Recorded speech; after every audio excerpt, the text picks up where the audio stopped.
ஒரு நல்ல பங்கு. லேவியராகமத்திலிருந்து தின தியானங்கள்.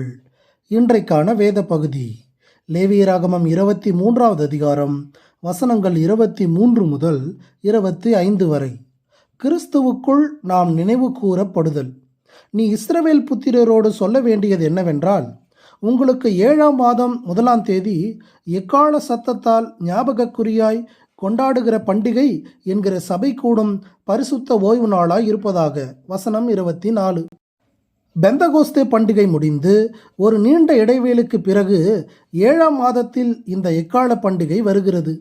மக்கள் தங்கள் அறுவடையில் மும்முரமாக ஈடுபட்டு கொண்டிருக்கிற தருணத்தில் எவ்வித ஆசாரிப்பையும் கொடுக்காமல் நீண்ட கால இடைவெளி விட்டு இந்த பண்டிகையை ஆசரிக்கும்படி செய்ததால் தேவன் அவர்களுடைய வேலையையும் பணியையும் ஏற்றுக்கொள்ளுகிறார் என்றும் அதை ஆமோதிக்கிறார் என்பதையும் நம்மால் புரிந்து கொள்ள முடிகிறது. எக்கால பண்டிகையுடன் சேர்த்து மொத்தம் 3 பண்டிகைகள் இந்த 7ஆம் மாதத்தில் அவர்கள் ஆசாரிக்க வேண்டும்.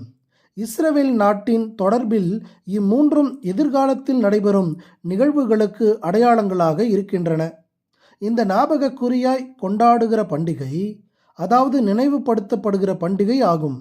மக்கள் தங்கள் அலுவல்களை எல்லாம் முடித்த பிறகு கர்த்தருக்காக செய்ய வேண்டிய காரியங்கள் உள்ளன. ஆகவே நீங்கள் எல்லாரும் ஆசாரிப்பு கூடாரத்துக்கு முன்பாக கூடி வாருங்கள் என்பதை எக்காலம் ஊதுவதன் மூலமாக அவர்களுக்கு சுட்டி காட்டுவதாகும். என்னாகமம் 10வது அதிகாரம் வசனங்கள் 2, 3. மேலும் கர்த்தரால் இஸ்ரவேல் மக்கள் நினைவு கூறப்படுவதன் அடையாளமாகவும் இது இருக்கிறது. அதாவது போரின் நாட்களில் எக்காலம் ஊதப்பட்டு மக்கள் கூட்டிச் சேர்க்கப்படும் போது இவர்கள் கர்த்தரால் நினைவு கூறப்பட்டு அவரால் காக்கப்படுவார்கள். மேலும் சந்தோஷமான நேரங்களிலும் இவர்கள் என்னுடைய மக்கள், நான் இவர்களுடைய தேவன் என்ற தேவனால் நினைவு கூறப்படுகிறார்கள். எதிர்காலத்தில் இஸ்ரவேல் நாடு எதிரிகளால் சூழப்பட்டு துன்பத்தையும் உபத்திரவத்தையும் மிகுதியாய் எதிர்கொள்ளும் போது அவர்கள் கர்த்தரால் நினைவு கூறப்பட்டு காப்பாற்றப்படுவார்கள். மக்களும் அவரை தேடி வாஞ்சியோடு வருவார்கள். ஓசியா 3வது அதிகாரம் வசனங்கள் 4, 5. இந்த நாளில் வேலை எதுவும் செய்யக்கூடாது, தகன பலி மட்டும் செலுத்த வேண்டும். கர்த்தரை சார்ந்து கொள்வதற்கு இது அடையாளமாக இருக்கிறது. இஸ்ரவேல் மக்கள் கிறிஸ்துவாகிய மேசியாவை இதுவரை விசுவாசியாமல் இருக்கிறார்கள். ஆனால் காலம் வரும்போது தங்கள் பிரயாசங்களை எல்லாம் மறந்துவிட்டு தங்கள் கிரியைகளை எல்லாம் ஒழித்துவிட்டு கர்த்தரிலும் சிலுவையில் மரித்த கிறிஸ்துவிலும் நம்பிக்கை வைப்பார்கள் என்பதை இது தெரிவிக்கிறது. இனிமேலும் இவர்கள் கர்த்தரை புறக்கணிப்பதற்கு எவ்வித முகாந்தரமும் இல்லை. இது எக்கால பண்டிகை. தேவன் இஸ்ரவேல் மக்களின் மீது எவ்வளவு கரிசனையுடனும் அக்கறையுடனும் இருக்கிறார் என்பதை தெரிவிக்கிறது.